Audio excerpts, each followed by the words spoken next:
especially in open democracies like Canada, the United States, most of the liberal democratic governments in Europe, because we're open, and although Europe, I would say, is a little more guarded than we are in how we treat social media. But I was talking to David Bray earlier today. David was the CIO of the FCC. So he's really tracking, if you don't know him, he's really tracking the effect of social media and some of these influence capabilities on societies and on the sort of effect on democracy and democratic institutions and that kind of thing. And, like I said, it's very easy to manipulate people if you can just get the message to them. And we have lots of examples of that now where we think we're with the education systems we have around the world that we can create critical thinking people, but even people with advanced degrees are still subject to being manipulated at micro adopting different needs, different ideas, subject to what we call epistemic closure, which means they only take ideas from certain sources and they're sort of resistant to any ideas that don't conform with the models they already have. So that's a huge problem. Now, the other thing, and I did write an article about this too, and this is right after we pulled out of Afghanistan. I said, who ran the simulation for that? If you'd run the simulation and gotten the Monte Carlo distribution of outcomes, you would have known like that was likely to happen. So we should have done it in a different way. But of course, you don't know that if you don't have a good model and you haven't run the simulations. But yeah, we're dealing with increasing complexity across the board in a lot of different environments. We're at a very critical point. There's a guy with IBM named Per Bach who said that really complex systems, they reach a poised critical state where minor disturbances create avalanche events. And that's the thing that we're all concerned about because we're playing with really powerful technology. So trying to figure out how to bend it towards good, I think is important. There's a guy, I'll just add this other point. So Reid Hoffman, the guy started LinkedIn. I mean, he's one of the culprits here, right? He created this network effect social media system. And I knew him when he started. He was actually an investor in my last company, but he's one of the guys who's trying to bend it all towards benevolence. So his utility function is let's have a healthy ecosystem, society, not let's help a small group of people to the expense of all others. And we need more people like that. We need more thinking like that. And that is the new, when I was there talking to the people in Washington, I said, getting the policy right is critically important. You've got to have it guided towards these benevolent sort of constitutional values that we are the American democratic experiment. I was saying that if you want to understand people, you need to look at their sentiment model, what they do with their choices, their attention, their money, and their movement is who they really are, not what they say in a focus group. I think the thing that I took away from that book that I put up there is we humans make very poor witnesses to our own narratives. So if I say, Robin, how many glasses of wine do you actually have a week and how often do you exercise? You'd be like, oh, no, I only have two. And I'm like, Flora, how many glasses of wine does he really have? Or if I look at you at your grocery receipts or some of those things, I can actually see the actual number. But you think you're telling me the truth, right? But you're not. The more you have an electronic record of your purchases, the more that gets fed into this data system. And like I said, I always tell people you can't lie to your bank when they say like, "Hey, why was your mortgage payment late?" So, "Oh no, I was traveling." It's like, "No, you weren't. You went here. You went to this gas station. You went to this massage parlor. Here's where you had lunch." I mean, we know they know everything about where you went. And if they do have location services on your phone, which is really easy and cheap to get to map to that, they know your movements, they know how long you slept. All that data is very rich and deep. But I will say, I did started to try to do some work for the Agency for Global Media a few years back. And so places like Europe and Voice of America and stuff where you have lots of data where people are actively involved and they have a footprint online. I've got a lot more rich data and we can figure out like, hey, we did this thing. How did sentiment change or how did people's behaviors or patterns change? My friend Jim O'Shea was the head of the Middle East Broadcast Network and we looked at the data that they had and there's essentially none because the people we were trying to track in Jordan and Yemen and places like that, they have cell phones, so I could maybe get if I have information about their movement and if they're buying things with their phones and I can get that data, that's one thing, but we couldn't get the data. So I can't model them very well. I can only do it the way we did Afghanistan, which was primarily human gathered intel and human behavior psychologists. not actual raw data that I prefer. I think I mean, Adam could probably speak to that, but I think that is one of the best tools. Just like when you get a security clearance, you can talk about like that time you inhaled, in college or this or that, and it generally won't matter. But when they look at you and see that you're heavily in debt, or that you do have financial problems, or you've got something that you're doing with your money that is makes you susceptible to certain approaches. And I think with that Jan example, it's like once you're bought in with like, oh, you're part of the take. Well, now you have to support that because you're in on it, right? So I think that is one of the better ways. Honey traps and money are the best ways to cultivate or get someone to whatever you call. I don't know if it's called blackmail or brown mail or whatever, but coercion is a little bit easier if you have detailed record. Question in there about changing past events, but yeah, I think I find that really interesting, right? Of again modeling the past and saying what if we'd done something differently, and what could that have changed? I think that is an interesting thing, and that goes, like I said, the deeper topic embedded in all this is, are we living in a simulation currently, or is that possible? And that's always fun to have those conversations. My end result of that is it's a non-zero chance. I have this one thesis that paper we wrote, we call it sim state. And it goes back to that sentient world simulation capability where you take all the dime and Pamisi inputs, modeling a complex society, and you say, what if we'd done this differently or that differently? And, anytime you run those intuition pumps, you end up with a Monte Carlo distribution of outcomes. And then then you're left with like, okay, why did that, that was only a 15% or a 10% chance.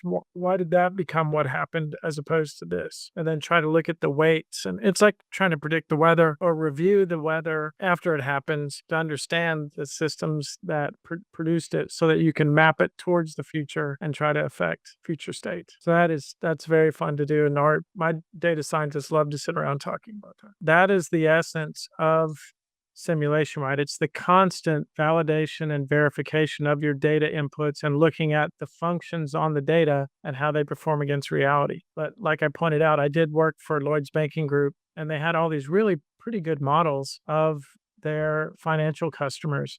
But then all of them were broken after Brexit because everybody had a big state change, right? Because something fundamentally about their reality, the fabric of reality changed. And so none of the previous models that they'd spent millions of dollars creating were any good anymore. And so they had to redo it all over again with different sort of inputs. And I'll just say that I've been on this IDSEC, it's the Training Simulation Education Conference committees for over 20 years. And one of the things that started popping up as soon as Nicholas Taleb's book Black Swan came out, it was like, yeah, we have to predict black swans. And I'm sitting in the group, I'm going, time out. Like, the whole idea of a black swan is it is unpredictable. It's never happened before and nobody predicted it. Otherwise, it would be one of the predictable things from our simulation. A black swan is something that nobody predicted. All you can do is build more resilient societies as complexity continues to increase and prediction gets harder and harder. And imagine a cone that just keeps getting wider and wider as our complex systems start interacting more and more. All you can do is build resilient structures to withstand the inevitable black swan events that shake everything loose. That's the only thing you can do. And then keep trying to make benevolent utility functions. Well, again, this idea of, and I saw Bob just popped up there, so I know Bob has things to say about all this.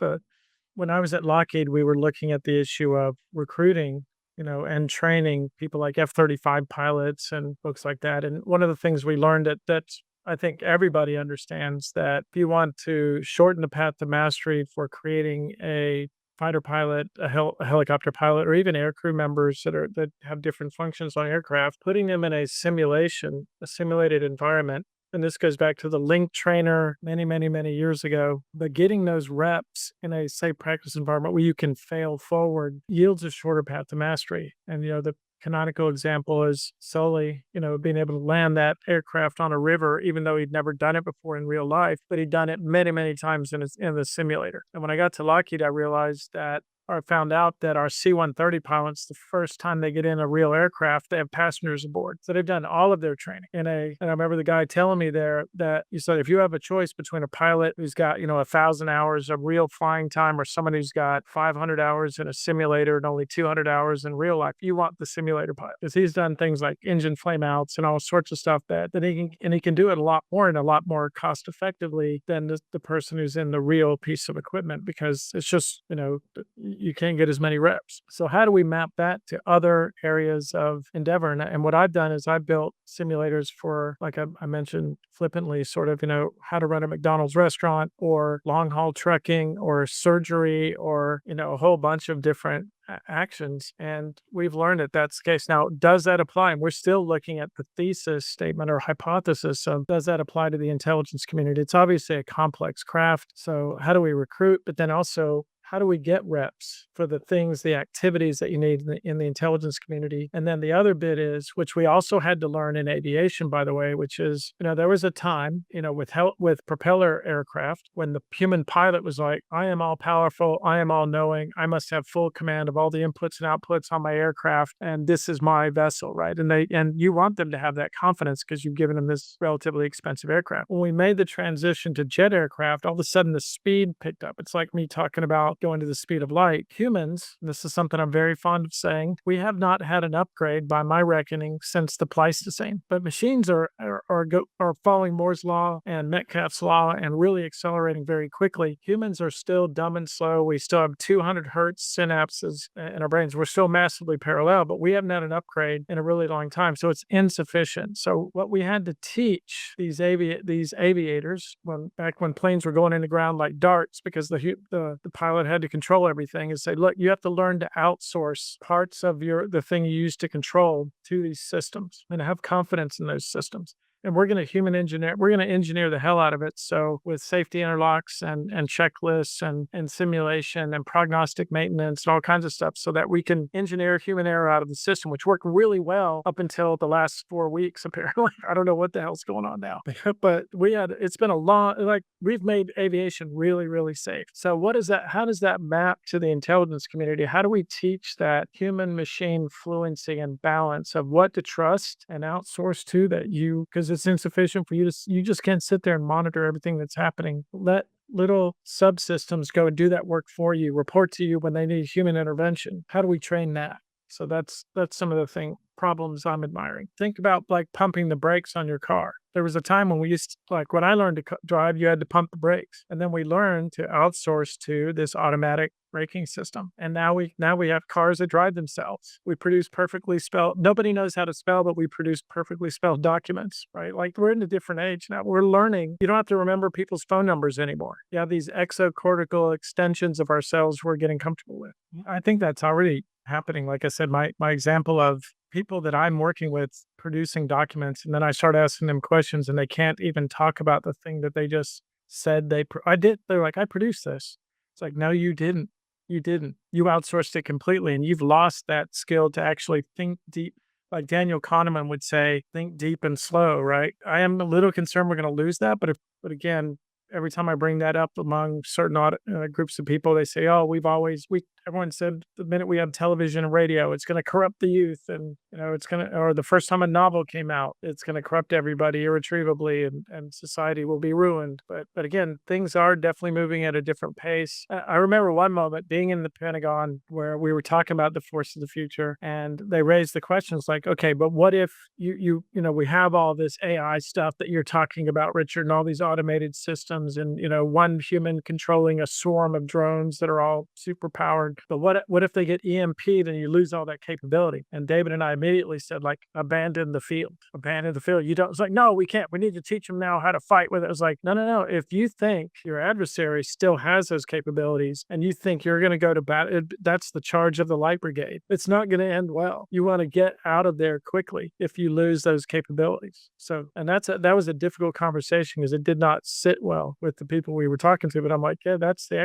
really the thought experiment there is get out of there. Unless you think they're also EMP'd and then you can go at it with hand-to-hand bayonets or whatever. If you think they still have the capability, you better get out of there. I haven't seen that specifically yet, but it does align with the things I've been observing and have been a little bit worried about is over dependence on some of these systems means that, especially when it comes to deep thinking and analysis and being able to really be, become an expert in something. There's one thing I think recalling historical dates and of events in K through 12 education, that time is gone. Like there's no reason to do that. Just like again, when we were able to get calculators when I was in junior high and high school, and there was all this concern, like you can't give them that; it's a crutch, and they won't learn to do math. I'm like, well, no, it became we still need to learn to do the math. It's just we do have this extra crutch now, but it is different. It's one thing. Computers are very much better than humans at storage and retrieval and compute. But this new thing about being able to piece together deep models of information and critically think about something is and produce plans of action and that kind of thing, that is troublesome. Like I said, my only answer right now is to hopefully have really good benevolent utility functions. I do a whole separate talk about that, especially if I go to high schools and colleges and talk to kids about the idea of a utility function. And I say things like, okay, Google, what's the utility function of Google? And really it comes, how do they get their money, right? Like, is it to give you the best set of answers that are the truest? No, it's to give you the best ad mediated answer to the question you're seeking, right? Not to give you the best thing. That's a flawed utility function because it's got a profit motive to it. What's the utility function of social media? It's to monetize human attention.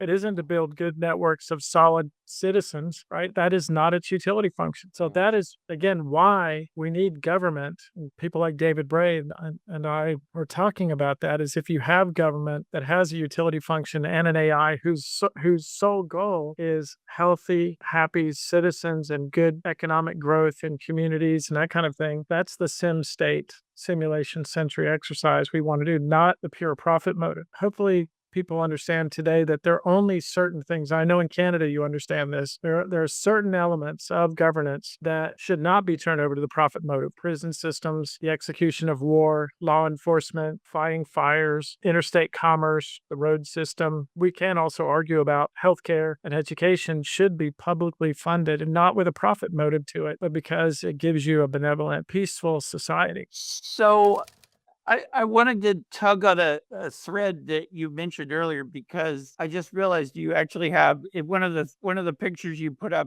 means you have domain expertise about a technical thing. So I just spent 4 years working on this IEEE standard about ethics if you're building emulated empathy or systems with emulated empathy, which they define as using some kind of biometric information, heart rate or whatever, maybe even out of text sentiment analysis to adjust what the model does or to try to influence the user's emotional state. And I just remembered work from a long time ago that was with the Kinect. And I seem to recall that somebody was able to look at like blood vessels and stuff in the face with a Kinect, basically out of the box. And I guess I wanted to ask you because I'm already concerned on a regular basis about this. I think the ego resistance that we all have to acknowledging how susceptible humans are to influence is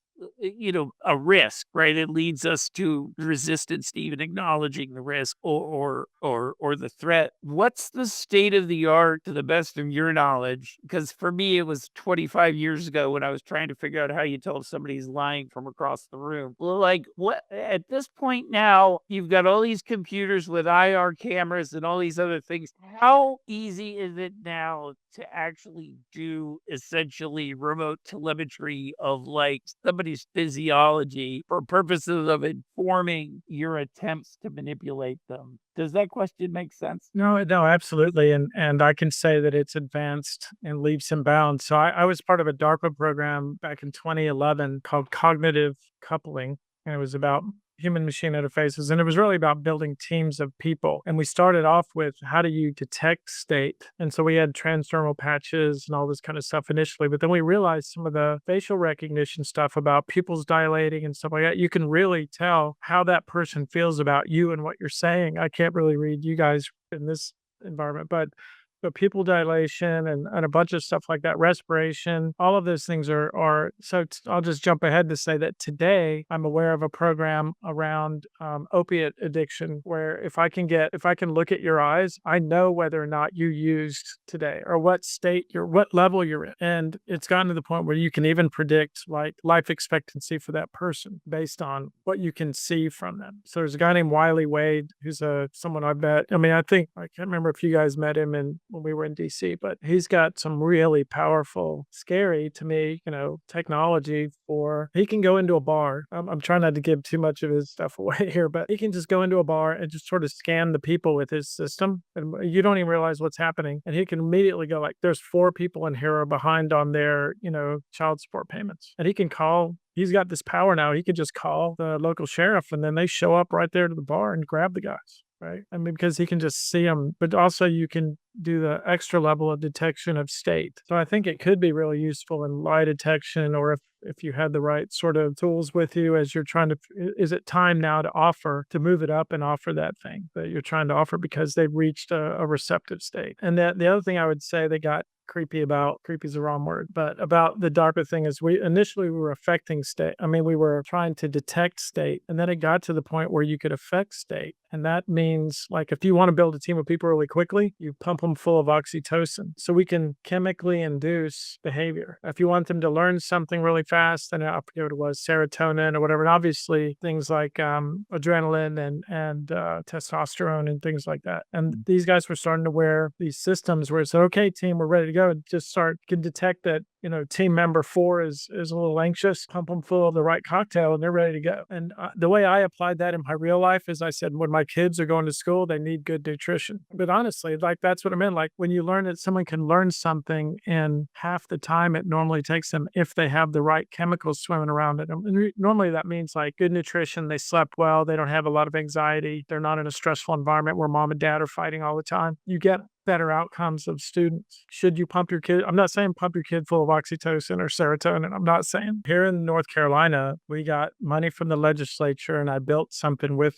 it has the same model of what you just saw there with the little bar at the bottom. The reason it had support on both sides of the aisle, it was about economic improvement. So we have high school students who, especially during COVID, lost some of their skills, some of their social skills and like eye contact and how do you introduce yourself? How do you behave in an environment? If you're an intern at Cisco, for example, they just didn't have this. They didn't know how to dress, didn't know how to. So we built a simulator that lets you with a little coach in there. And I think I showed an example, one of those I showed where he speaks in multiple languages. You can practice things like now introduce yourself. What do you say? Don't say this or that and make eye contact. And then teaching them how to ask good questions of people, because asking good questions and getting people to, and then saying that person's name to them, to some of those, like, again, I know that Adam and, folks like that know in their trade craft are important for creating those bonds, like eye contact, using the person's name, learning a little something about them, referencing the fact that you remember the fact that they like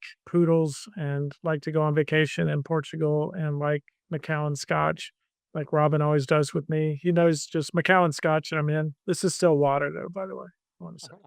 Sure. Yeah, but can you do that using these synthetic systems? Actually, we haven't done deep studies on it, but we've gotten pretty good outcomes from those things so far. Yeah, that's what the whole Luddite movement was about. That happened even during that slow progression of the Industrial Revolution that I described. But it's going to be it, and we're seeing that backlash. I think a lot of the political upheaval we're seeing around the world is people feeling they don't know who to turn to say, I'm feeling unhappy about and uncomfortable with the future shock that I'm experiencing, and the fact that I don't know how to code, and I'm afraid of AI, and I didn't know I had to do any of these things, and I'm losing my construction job or actually, I don't think construction, plumbing, a lot of those skills, I think it's going to be a long time before robots can do that. So I always tell people who are trying to become coders and stuff, it's like, you might want to consider just becoming a plumber or an HVAC person or one of those jobs. I know that the World Economic Forum, at Davos, they've had a bunch of meetings where they talked about things like universal basic income. Cory Doctorow years ago wrote a book that I would recommend called Down and Out in the Magic Kingdom. And in that, it's kind of like we all live in Kuwait where everybody has, or you're a part of a Native American tribe where everybody gets a check, or Alaska, whatever, right? But certain things are just provided for. And then if you want things above the basic necessities of life, then you have to go out and be creative and do something really interesting. And the currency in Cory Doctorow's book, he was from Boing Boing, if you ever track that, was all woofy points. That was the currency. It was people giving you claps for like, hey, that presentation did was really good, or that piece of art, or that music, or whatever, is really incredible and unusual. And therefore, I'm giving you these things, and you can spend that currency on new things. But we may have to get to a point where I normally have a slide where we said, again, it's with people like Reid Hoffman and others, we got together and tried to predict ahead 5-10 years. And we said, you're going to see like an amazing growth in the stock market, but you're going to see just skyrocketing on, double digit unemployment as well. It hasn't happened though, which is weird. And like, so we're like, oh, we got that wrong, right? How do we explain that really didn't happen? And then we said, we're going to need more government help, not smaller government, more government. Because of that, the redistribution is going to happen. But that is part of the backlash against those ideas that you're seeing. But